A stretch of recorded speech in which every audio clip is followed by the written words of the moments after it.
G'day everyone and welcome back to You Ask, We Answer podcast. I'm your host Peter, and joining me as always is our expert, the wound, ostomy and continence nurse.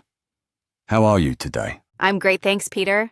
Always ready to tackle your questions on wounds, stomas, and continence. Today we've got a question from one of our listeners living with a stoma. They ask, what causes the skin to flare up angry like this? Is the wafer too small, too big? How do you resolve this issue? That's a fantastic question. Peristomal skin irritation can be really distressing. Let's break down the possible causes first, before we talk about the wafer sizing. Good idea. So what are the top reasons skin around the stoma can get irritated? There are three main culprits. First, irritant effluent leaking beneath the wafer. If even a tiny amount of output seeps under the barrier, it can chemically irritate the skin. Second, mechanical trauma, maybe from a wafer that's rubbing or pulling on the skin during movement or removal. Third, adhesive trauma, when the barrier is removed too quickly or without support, stripping away the outer skin layer. So, chemical, mechanical, and adhesive factors. Let's start with chemical. How does effluent end up under the wafer? Often it's down to an incorrect wafer fit or seal. If the wafer opening is too small, it might pinch the stoma and cause a poor seal, leading to leaks. If it's too large, there's a gap between the stoma and the barrier where effluent can escape onto the skin. Over time, that contact causes redness, soreness, and sometimes even blistering. Makes sense. A mechanical trauma. That's when the wafer edge rubs against the skin. It could be due to body shape changes, weight fluctuations, abdominal folds, or a wafer that doesn't lie flush on uneven skin. Every time you bend or twist, that edge can catch and irritate the surrounding skin. And adhesive trauma is all about removal technique? Exactly. If someone rips the wafer off with no support, the adhesive can strip away the top layer of skin. That leaves raw, vulnerable skin that flares up at the next leak or friction event. All right. Now let's drill into wafer sizing. How do you know if the opening is too small or too big?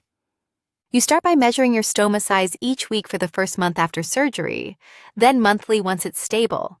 You measure the diameter of the stoma base, then cut the opening in your wafer so there's a 1-2 millimeter margin of healthy skin around it.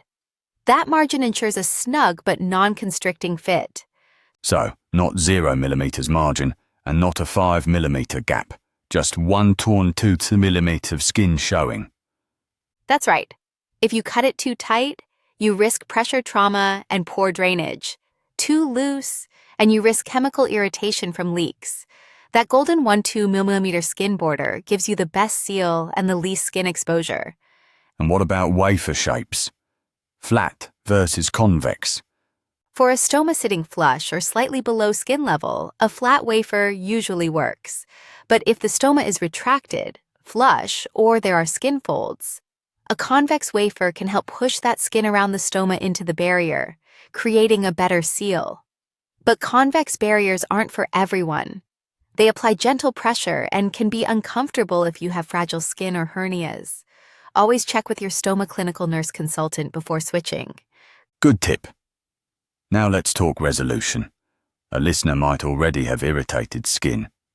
How do you calm it down? First, remove any residual adhesive or flakes without causing more trauma. Use a gentle adhesive remover spray or wipes and peel off the wafer slowly, supporting the skin with one hand as you roll the wafer away with the other.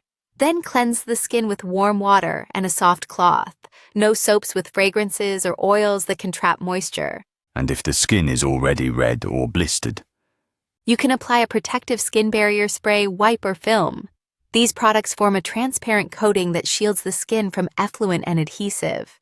For more severe weeping or denuded skin, you can use stoma powder to absorb moisture and then seal it with a barrier ring or paste. The powder fills in any weepy areas, and the paste or ring gives you a level surface for the wafer. Sounds like multiple layers of protection. Is there anything else to consider? Yes, check your appliance wear time. If you're wearing the same wafer for more than 4 to 7 days, depending on the product. The adhesive can break down and leak. And if you shower or swim, pat the wafer dry.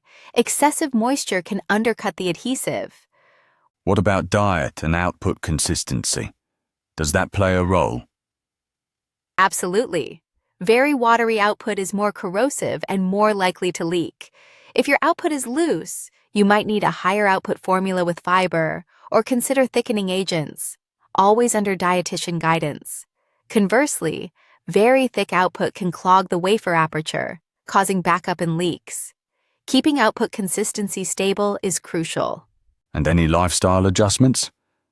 Wear loose clothing that doesn't press on the wafer. Check body position when bending.